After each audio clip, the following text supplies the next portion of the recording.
Ooh, yum. Unbred Rat, are you okay? You look a bit worried. Oh, Goose, I think all this spooky business is starting to get to me.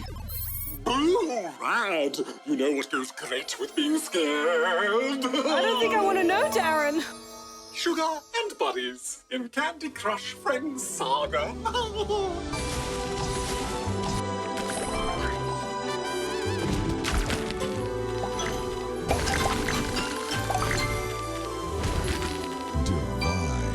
Candy Crush Friends Saga is the latest in the hyper-successful lolly matching series. If you've ever played a Candy Crush game before, then this is instantly familiar. You slide sweets around to try and match 3 to make them disappear.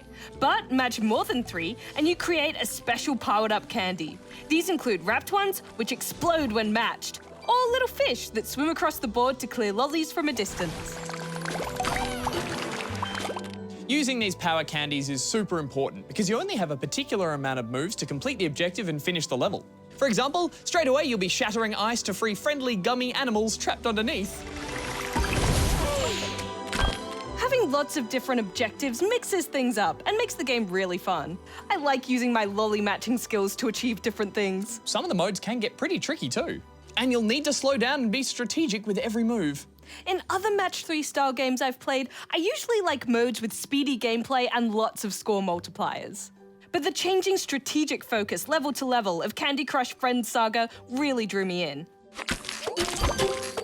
Sweet. Yeah, it's really easy to get totally sucked into this, isn't it? Everything is so beautifully designed. It's a rich, sickly sweet world of sugary treats. There's even a dachshund made of donuts. The Level Select map is a 3D pathway through colourful candy worlds such as Lemonade Lake and Chocolate Mountains.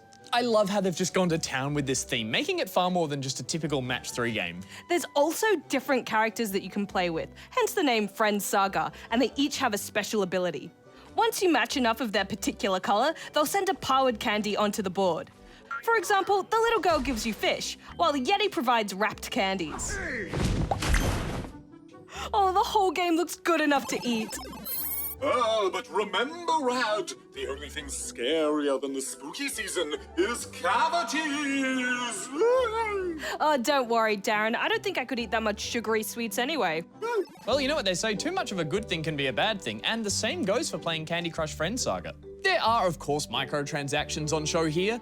Gold bars are the premium currency and can be spent on more moves on individual maps if you run out, or more lives to keep playing if you've failed a number of maps. Lives do regenerate slowly, and even though you can only hold 5 at one time, I actually really liked this. It made it easy to put the game down so I didn't keep playing. Plus, 5 lives is a decent amount of playtime for free anyway. Yeah, and I actually preferred not spending gold bars on more moves. It's satisfying to just restart and challenge yourself to passing the level in the moves provided. Sugar Crush. However, I really didn't like that there's no way to earn premium currency by playing. As you complete levels, you'll fill a piggy bank with up to 30 gold bars, but you need to spend real-world dollars to transfer them into your inventory.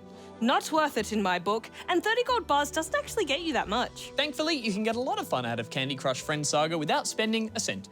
It's such a richly designed game and heaps of fun each and every time. If you've played a stack of Candy Crush before, then you're not going to find anything particularly innovative or new here, but I'm still giving it 4 out of 5 rubber chickens. Yeah, there's a ton of levels to play with a great mix of challenge and mindless candy matching, so the fun flavour is going to last a long time. I'm also giving it 4 out of 5 rubber chickens. All this talk of candy is making me hungry. Ooh. Would you like some? No, I'm going to pass. It's good. It's really good.